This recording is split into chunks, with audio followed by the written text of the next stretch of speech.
ఉండరు. ఈరోజు నారా చంద్రబాబు నాయుడు గారు, మన ముఖ్యమంత్రి గారు ఎంత పెద్ద ఎత్తున పట్టాదారు పాసు పుస్తకాలు పంపిణీ చేస్తూ, అలాగనే ఆ పాసు పుస్తకాల మీద ఉన్న రాజముద్రను చూసి భయపడుతున్నారు. ఈరోజు ఒక ఆయుధం ఒక పిచ్చోడి చేతిలో ఉంటే ఏమవుతుంది, అదే ఒక ఆయుధం ఒక మంచి వ్యక్తి చేతుల్లో ఉంటే ఏమవుతుంది అనేది ఈరోజు ఈ యొక్క పట్టాదారు పాసు పుస్తకాలు నిదర్శనంగా కనపడుతున్నాయి.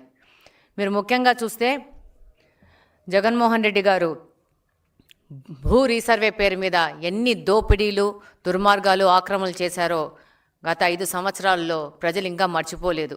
ఈ యొక్క పట్టాదారు పాస్ పుస్తకాలు చూసి ప్రజలకు మళ్ళా తన దోపిడీలు గుర్తొస్తాయన్న భయంతో వీళ్ళందరూ బయటకు వచ్చేసి ఈ పట్టాదారు పాస్ పుస్తకాల మీద క్రెడిట్ చోరీ అని మాట్లాడుతూ ఉన్నారు. ఈరోజు చూస్తే మీరు గమనిస్తే 2018వ సంవత్సరంలోనే తెలుగుదేశం ప్రభుత్వం ఎంతో పెద్ద ముఖ్య ఉద్దేశంతో, మంచి ఉద్దేశంతో ఈ యొక్క భూ రీసర్వే ప్రక్రియను మొదలుపెట్టింది.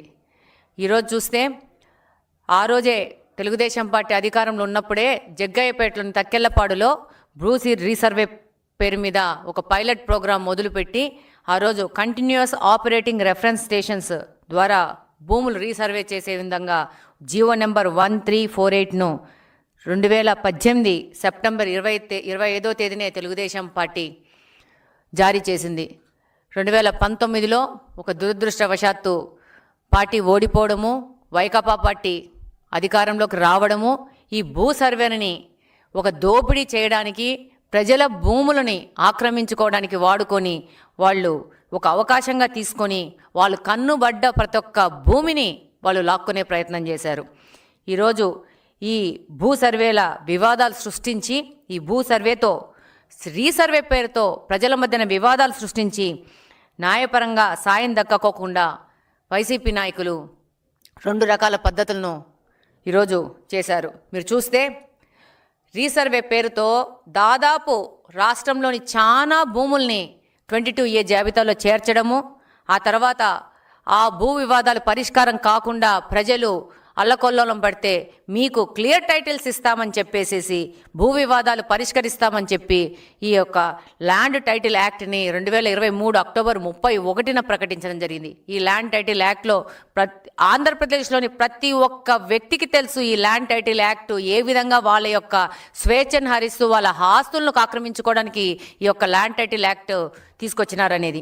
దీని ప్రకారము ఏవైనా భూమి యొక్క సమస్యలు తలెత్తితే భూ అప్పిలేటుకు పోవాల్సి ఉంటుంది అని ఈ ల్యాండ్ టైటిల్ యాక్ట్లో చేర్చి ఈ ట్రిబ్యునల్ పరిష్కారాలన్నీ ఈ ట్రిబ్యునల్ అప్పిలేట్లోకి పోయే విధంగా తయారు చేశారు.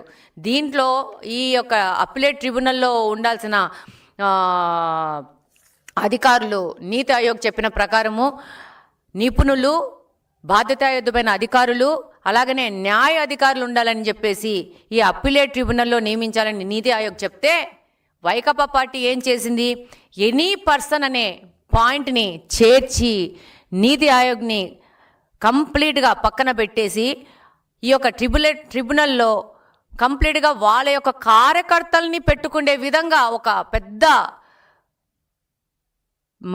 ఆలోచన చేసి ప్రజల ఆస్తులను హరించడానికి, ప్రజల ఆస్తులు కొల్లగొట్టడానికి 2023లో పెద్ద ప్రణాళికను రచించింది.